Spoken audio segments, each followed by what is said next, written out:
What if I told you that the way you walk, yes, walk, could be the very thing keeping you off the floor and on your feet? If you're over 65, you've got a 1 in 4 chance of taking a tumble this year. That's not a scare tactic. That's cold, hard truth. But here's the plot twist. Falling isn't just part of getting older. Nope. You've got way more control than you think, and today we're going to show you how. In this video, a top doc is spilling the secrets, simple, powerful walking techniques that boost your balance, your confidence, and your independence. We're talking posture, foot placement, and arm swing, little things that make a huge difference. And yes, there will be easy exercises you can start today, in your living room, no gym required. So if you want to keep living boldly, walking proudly, and dancing in your kitchen without fear, hit that subscribe button and ring the bell so you don't miss a step. Literally, let's get into it and make every single step count. Bad habits that make you unsteady. There are moments in life, quiet, subtle ones, where we start to drift into habits that we don't even realize are changing how we move. It doesn't happen all at once. One day, you're walking tall, swinging your arms like you always have, feeling steady and sure on your feet.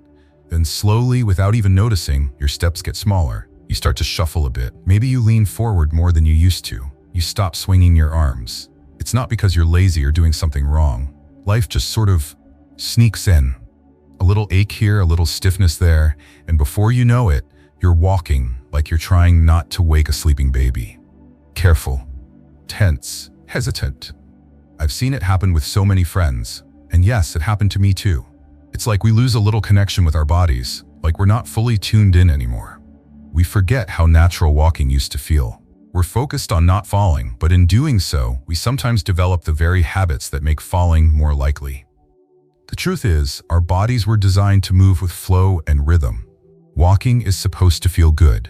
But when fear creeps in, or when pain and stiffness show up, we start guarding ourselves. We take shorter, quicker steps, almost like we're afraid of the ground. We hold our arms stiffly at our sides, as if movement might throw us off balance, when actually, it's that restriction that unbalances us. The problem is, these little habits, shuffling, leaning forward, locking up your arms, don't just affect how you walk. They can gradually take a toll on your balance, your strength, and your confidence. And over time, they can quietly increase your risk of falling. I know that sounds scary, but here's the good news. We can retrain ourselves. We can relearn how to walk in a way that supports our bodies rather than undermines them. The key is awareness. It starts with paying attention, noticing how your feet hit the floor, how you carry your weight, whether your arms are swinging naturally. It's not about walking like you did when you were 25. It's about finding a new rhythm that works for where you are now. That means practicing posture, standing tall with your head up, your shoulders relaxed, and your eyes looking ahead, not down at your feet. It means taking full intentional steps, rolling through your foot from heel to toe, and yes, swinging those arms again, even just a little. That arm movement keeps your body balanced and in sync. The more you bring your awareness back to your body, the more control you'll start to feel. And trust me, that confidence adds up. Before long, walking won't feel like a chore or a challenge. It'll feel like freedom again.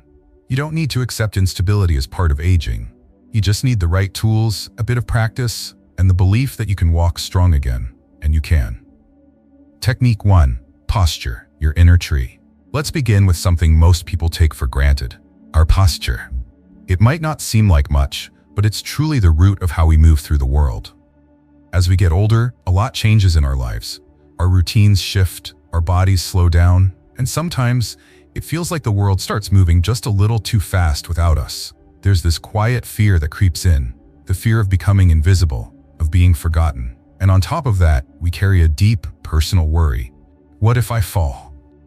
It's not just a fear of getting hurt. It's the fear of losing our independence, of not being able to do simple things like go outside alone or even walk across the room without doubt. I know what that feels like. I've lived through those moments where even getting up from a chair feels unsteady. When you walk into a room and suddenly feel like everyone else moves with ease while you're struggling to stay balanced, that fear can start to weigh heavy, not just on your body, but on your spirit. And here's where posture comes in, not just as a physical stance, but as a way to reclaim some of that lost peace of mind. Standing tall isn't about looking perfect or pretending to be young again. It's about finding stability, physically and emotionally. When you slump forward, even just a bit, your center of gravity shifts, your steps feel uncertain, your balance gets thrown off. It's like trying to carry a full glass of water on a tray that's tilted. You're always one step away from a spill. But when you align your body, head lifted, shoulders relaxed, spine straight, you create a foundation, a steady base that holds you up when the world around you feels unsteady. I'll never forget my old friend Rose. She had this quiet, graceful strength. Even in her 70s, she carried herself with the poise of a dancer. Not because she wanted attention, but because it gave her balance, in more ways than one. She used to say that posture was her armor. Her way of saying, I'm still here, I still matter. And that stayed with me, because the truth is, when we stand with intention, we remind ourselves that we still have power, that we still have value, and that we are not just fading into the background. Posture isn't a magic cure. It won't take away the pain in your knees or the stiffness in your back, but it's a start, a way to feel grounded again. And that feeling, that's priceless.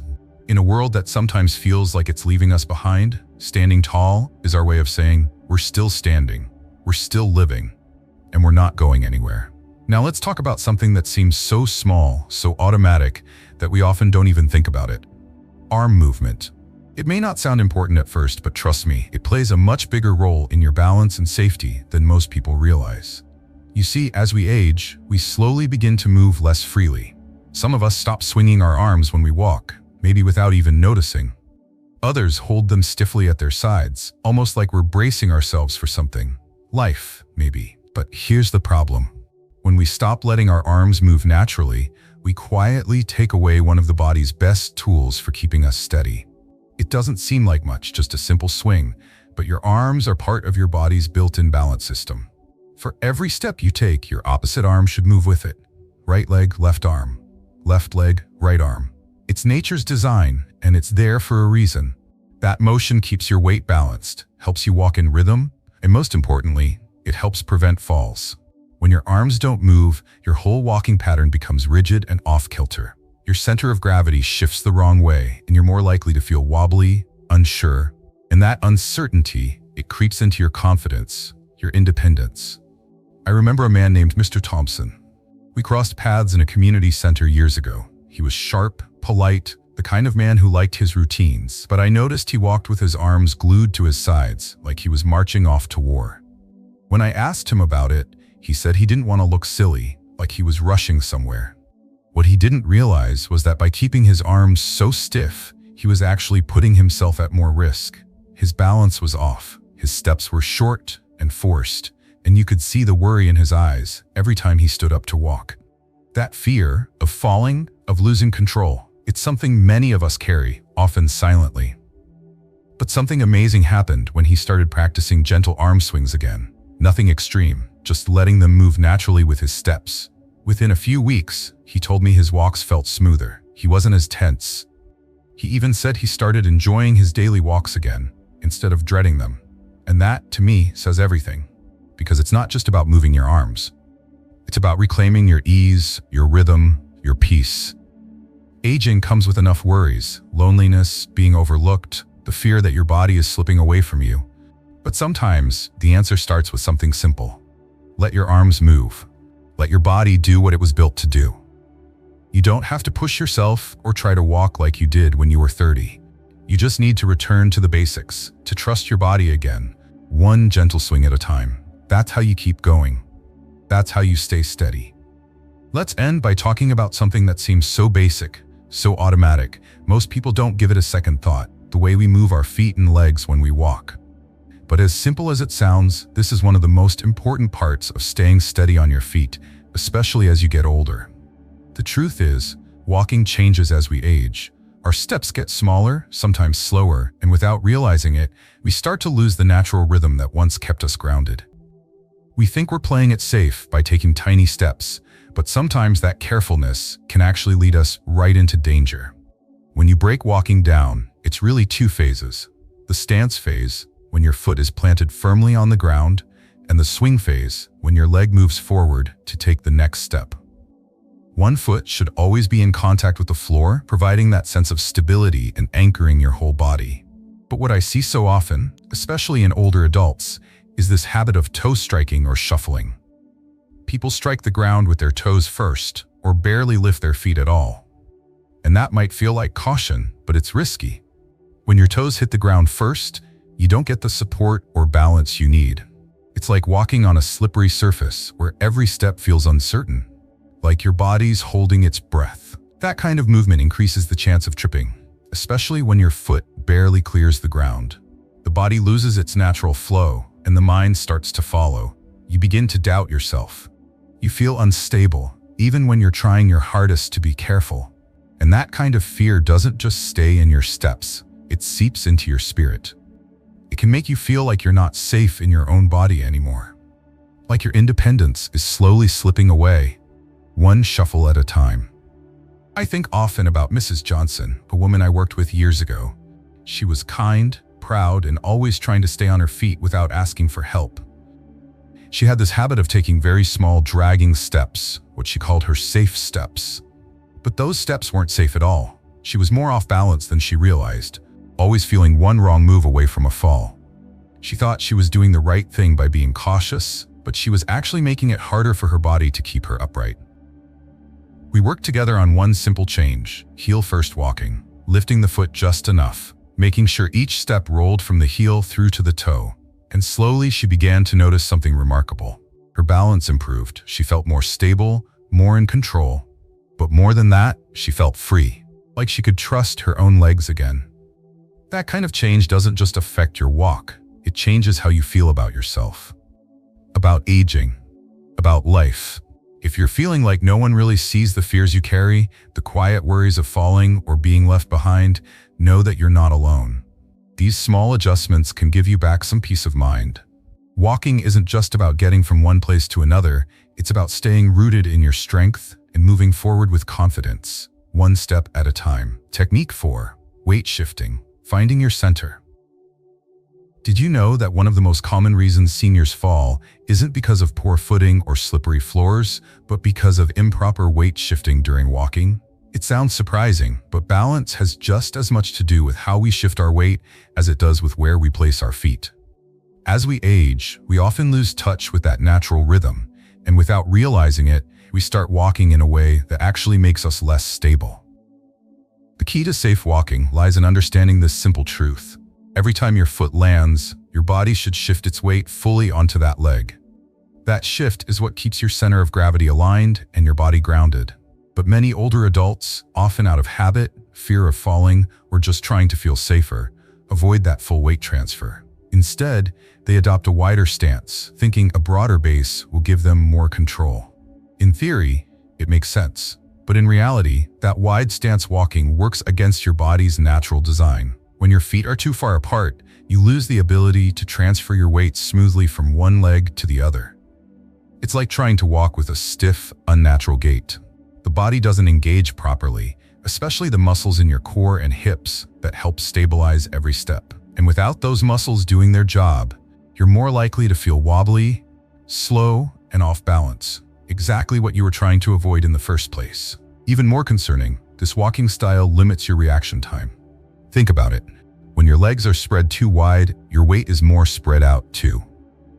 So when you suddenly need to adjust, say the sidewalk has a crack or you hit a patch of uneven ground, you're slower to respond. That delay can be the difference between staying upright and taking a fall. And when we fall at our age, the consequences aren't just physical, they're emotional too. A single fall can take away your confidence, your independence, and sometimes your peace of mind. It can leave you feeling isolated, misunderstood, and afraid that no one really sees the quiet struggles you're facing every day. But here's the hopeful part. You can retrain your body to move in a more balanced, stable way. It starts with walking intentionally. Bring your feet a little closer together.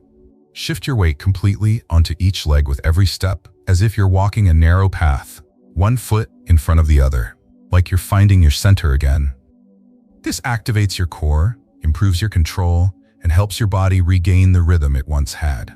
These small, mindful changes don't just prevent falls, they bring back something many of us feel we've lost over time.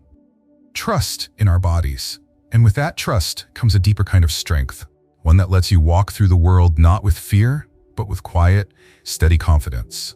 Technique 5. Using assistive devices. Tools of strength, not weakness. There's something many of us struggle with as we get older, though we don't often talk about it out loud. It's that quiet resistance to using assistive devices, canes, walkers, even walking poles. Somewhere deep inside, we tell ourselves those things are for other people. We think, I'm not there yet. I'm still strong enough. And I get it.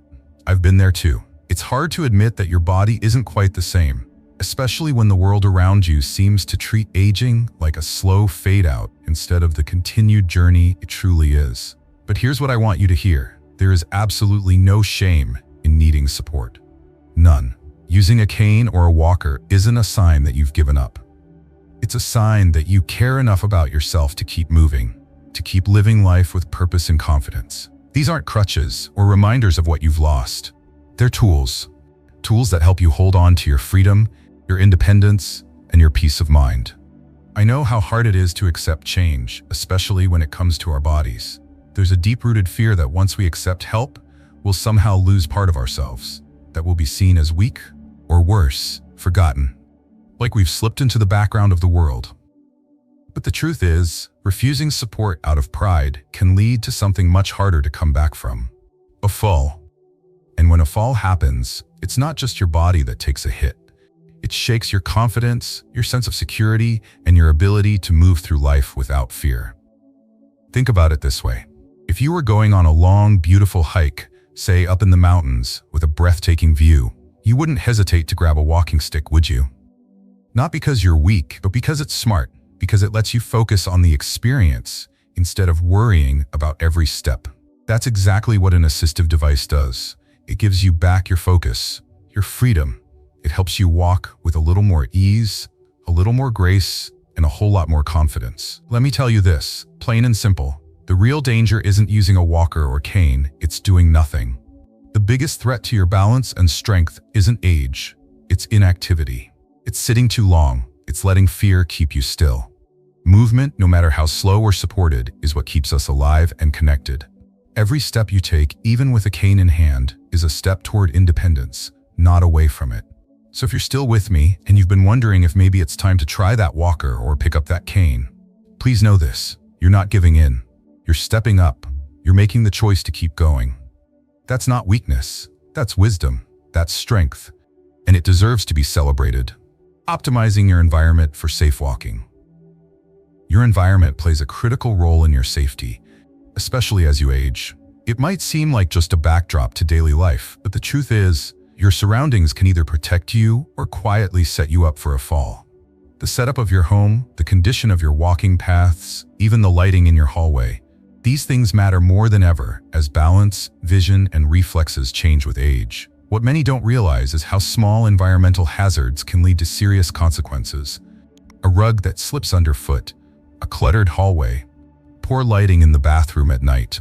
These aren't just annoyances, they're risks. According to a CDC study, more than 60% of falls among older adults happen at home, and most are due to environmental factors like uneven flooring, poor lighting, and cluttered walkways. These falls often lead to injuries that don't just hurt the body, they hurt the spirit.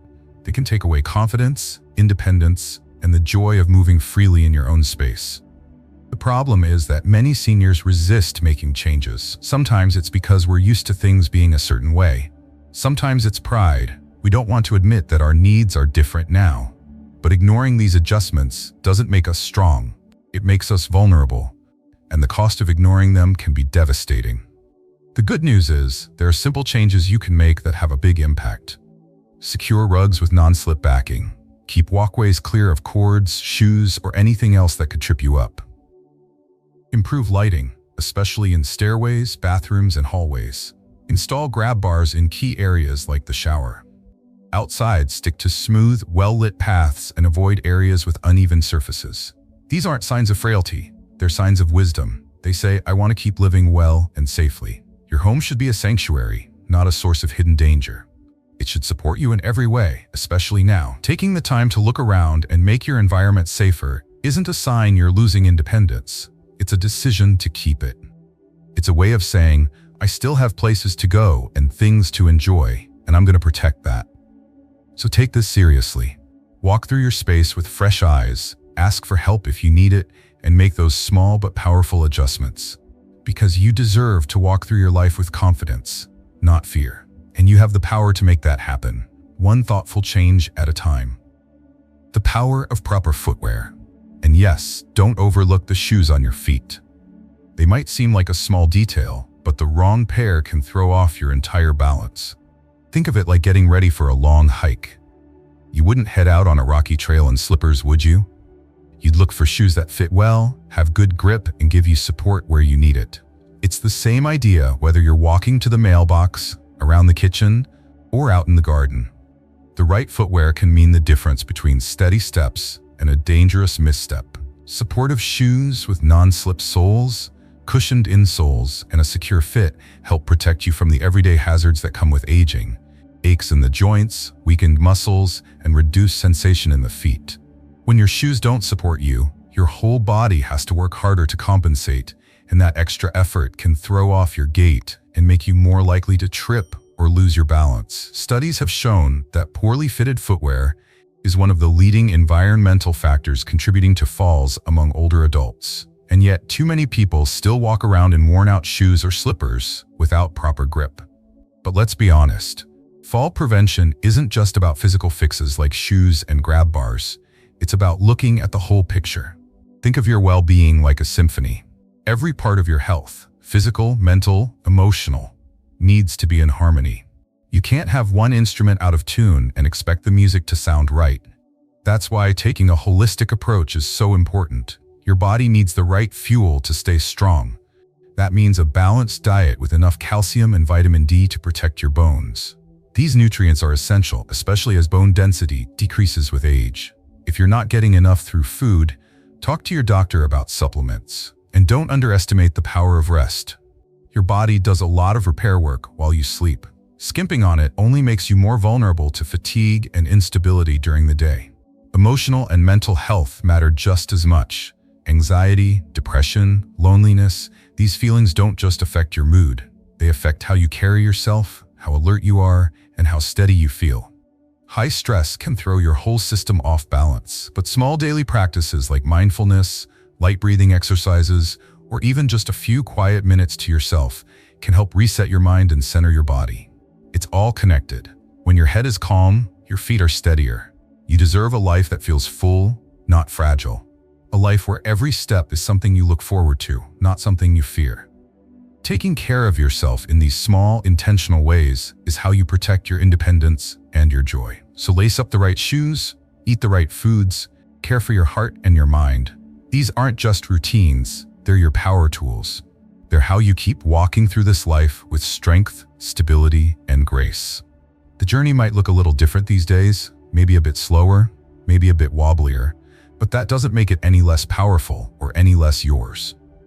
Today, we've covered simple, life-changing ways to walk with more confidence, avoid falls, and move through the world with a little more grace and maybe a little less fear. From posture to arm swing, heel strikes to the magic of a well-placed cane, every step matters. And with the right tools, the right mindset, and a home that's not booby-trapped with throw rugs and dim lighting, you can keep living fully, freely, and on your own 2 feet. So what stood out to you most today? Was it something surprising? Something that made you think, hey, I could try that? I'd love to hear about it in the comments. Let's talk about what's working and how we can keep walking strong together. And don't forget, if you haven't already, hit that subscribe button and tap the bell so you don't miss a single step of this journey, because we're just getting started. And trust me, the best walks are still ahead.